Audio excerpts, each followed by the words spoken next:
জিলা বৰগাঙতো আয়োজন কৰিছে ছট পূজা আৰু আন বছৰ দৰে এইবাৰো তেওঁলোকে আয়োজন কৰিব লৈছে আৰু এই বৰগাঙৰ যি বৰগাং নদী আছে সেই বৰগাং নদী বহুত মুহূৰ্ত আৰু যথেষ্ট ইয়াত তাৎপৰ্যপূৰ্ণ আছে আৰু ইয়াত বিশেষকৈ এখন দলং আছে যিখন দলং অসমত কিজানি নাই সেইখন দলং আপোনালোকে দেখিবলৈ পাব সেই দলংখনৰ পৰা সম্পূৰ্ণভাৱে সেই পূজা স্থানটো দেখা পোৱা যায় আৰু আজি মোৰ লগত আছে বন্ধুসকল আমি বহুত দিনৰ পাছত মোৰ বন্ধুসকলক পালোঁ জন হয় মোৰ বন্ধু ক্লাছ নমস্কাৰ নমস্কাৰ মই একেলগে আছো এইবোৰ বন্ধু আছে অভিজিত আছে অভিজিত বন্ধু আছে এইফালে আমাৰ গণেশ আছে আমাৰ অনিল বনিয়া আছে আৰু আমাৰ ইউটিউবৰ কাৰণে ভণ্টি এজনী আছে তাইও ইউটিউব চেনেল এটা আছে আৰু আপোনালোকে জিম্পি অফিচিয়েল ছাবস্ক্ৰাইব কৰি দিব কি আছে তাই ক'ব কি আছে তোমাৰ অফিচিয়েল এইটো কৈ দিয়া এই ভণ্টিজনী এটা ইউটিউব চেনেল আছে ইউটিউব চেনেলটো আপোনালোকে মৰম কৰি দিব মৰম যাচিব আৰু ভাল হ'ব আজি ছট পূজা আজি আমি আহিছোঁ ইয়াত মই বাৰু বাতৰি সংক্ৰান্ত আহিছোঁ তাৰ লগতে তোমালোকক আজি লগ পালোঁ কি ক'বা এই পূজাটোক লৈ খুব ভাল লাগে নহয় জানো সূৰ্য দেৱতাক যিহেতু পূজা কৰে আৰু যথেষ্ট ব্ৰতত থাকে মানুহ দেৱতাক বিভিন্ন উপায়েৰে বিভিন্ন ধৰণেৰে পূজা কৰা হয় এই পূজাটোক ছট পূজা বুলি কোৱা হয় ঠিক একেধৰণে অৰুণাচল প্ৰদেশত যেনেকৈ দনি পল বুলি কয় ঠিক তেনেকৈ যিখিনি প্ৰকৃতিয়ে দিয়া বস্তু তেওঁলোকে পূজাত ব্যৱহাৰ কৰা দেখা পায় খুব ভাল লাগে নহয় জানো সূৰ্য দেৱতাক গতিকে কেনেকুৱা লাগিছে তোমাৰ কি ক'বা ভাল লাগিছে অতি সুন্দৰ অনুভৱ আৰু পৰিৱেশ ভাল ইয়াত প্ৰকৃতিৰ যিবিলাক দান দিছে আচলতে আমাক দিয়া বস্তুবোৰ আৰু প্ৰকৃতিয়ে যি দান দিছে সেইখিনি বস্তুৰে প্ৰকৃতিক উভতাই দিয়া হৈছে নদী পাৰত পূজা অৰ্চনা কৰিছে ভাল লাগিছে আৰু অভিজিত চৌধুৰীৰ অকণমান মন্তব্য অভিজিত আচলতে ক'ভিড প্ৰট'কলৰ মাজতে এইবাৰ ৰাইজে পূজা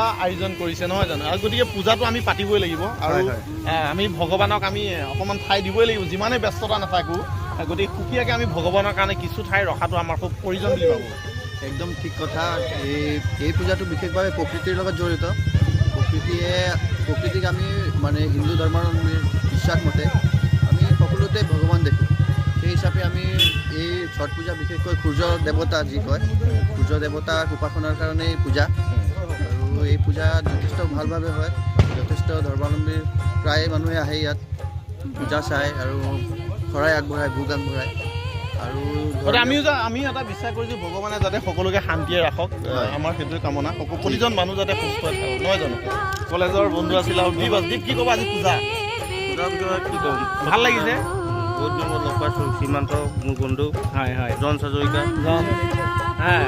গোটেইকেইটা আছে আমাৰ অভিজিত আছে ত' আমি একেলগে আছিলোঁ গতিকে সদায় একেলগে আছিলোঁ নহয় জানো জন ঐ আজি আছোঁ মানে সদায় আছোঁ একেলগে নিশ্চয় আছোঁ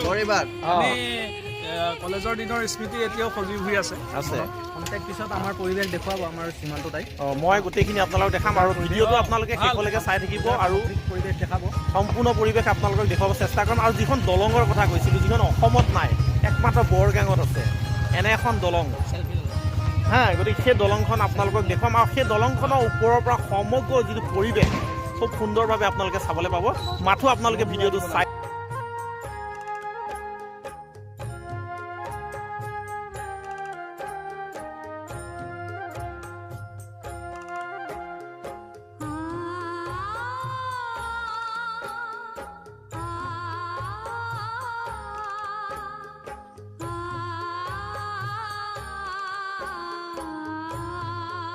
এখন দলং আহৈ দলং বুলি কয় এইখন অসমত নাই কিন্তু একমাত্ৰ বৰগাং বিহালীত আছে আচলতে এখন দলং আৰু এখন ইটো চাইডে এখন দলং আছে মূল দলংখন ইখন কিন্তু এইখন আহৈ দলং বুলি কয় কিন্তু সেইবাবে এই দলংখনৰ জনপ্ৰিয়তা আছে আৰু এই দলংখন চাবলৈ বহুত দূৰণিৰ পৰা মানুহ আহে আৰু এই দলংখনৰ পৰা সম্পূৰ্ণভাৱে বৰগাং নদী যি পূজা অৰ্চনা কৰি আছে সূৰ্য দেৱতাক সেই সম্পূৰ্ণ দৃশ্য আপোনালোকক দেখুৱাবলৈ চেষ্টা কৰিম খালি আপোনালোকে ভিডিঅ'টো শেষলৈকে চাই থাকিব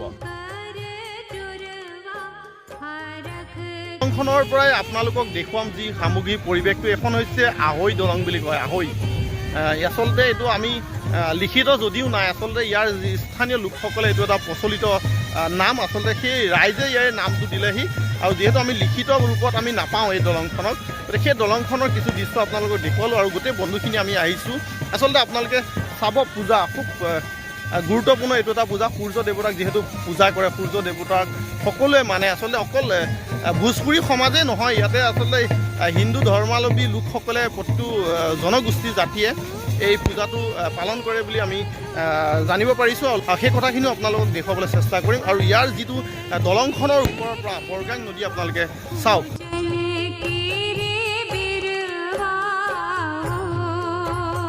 কিন্তু ইফালৰ এইটোৱে দলঙৰ একদম মূৰত আমি আহি পাই গ'লোঁ। ইফালৰ পৰা দলংখন এইখিনি পাৰত আছে আৰু মূল দলং এইখন আপোনালোকে দেখিছে। আন্ধাৰ হোৱাৰ লগে লগে মায়াবী হৈ উঠে বৰগাঙৰ নদী পাৰত আন্ধাৰ হোৱাৰ লগে লগে। ইতিমধ্যে আমাৰ জনজে ক'লে এইখন দলঙো মই দেখুৱাম চাওক।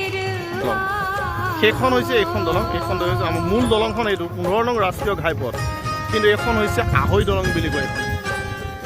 এইখন আহৈ দলং বুলি কয় এখন। আৰু ইয়াৰ পৰা এনেধৰণৰ এই পূজা চলি আছে।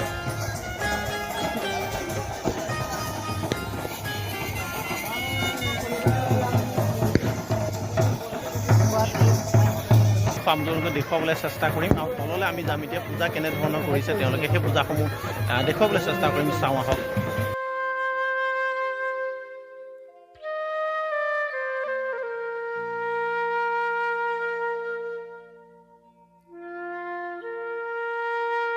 এতিয়া আমি তললৈ নামি আহিছোঁ। ইয়াত বৰগাং নদী যি তলত আছে সেই তলৰ অংশত দেখুৱাবলৈ নামি আহিছিলোঁ। ইতিমধ্যে আমি দলঙৰ ওপৰত আছিলোঁ আৰু ওপৰৰ পৰা এতিয়া তললৈ নামি আহিছোঁ। তলত যিহেতু পূজা অৰ্চনা চলি আছে, সূৰ্য দেৱতাক পূজা অৰ্চনা কৰি থকা কিছু দৃশ্য দেখুৱাবলৈ আপোনালোকে চেষ্টা কৰিম। আৰু আপোনালোকে চাই থাকিব মোৰ ভিডিঅ'টো শেষলৈকে। আৰু আহি পাইছোঁ সেই পূজাস্থলীত আৰু পূজাৰ যি অংশসমূহ এই অংশসমূহ আপোনালোকক দেখুৱাবলৈ মই চেষ্টা কৰিম। চাই থাকিব মোৰ ভিডিঅ'টো।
বিহালী সমষ্টি বৰগাং নদী যি ছট পূজাৰ কিছু দৃশ্য আপোনালোকক দেখুৱালোঁ। আপোনালোকে যদি ভাল পাইছে এটা লাইক কৰিব আৰু কমেণ্ট কৰিব। মোৰ চেনেলটো যিমান পাৰে শ্বেয়াৰ কৰিব। সেইটো বিশেষ অনুৰোধ থাকিলে আপোনালোকলৈ। আৰু কেনে পালে মোক জনাব পূজা। ধন্যবাদ। জয় অসম।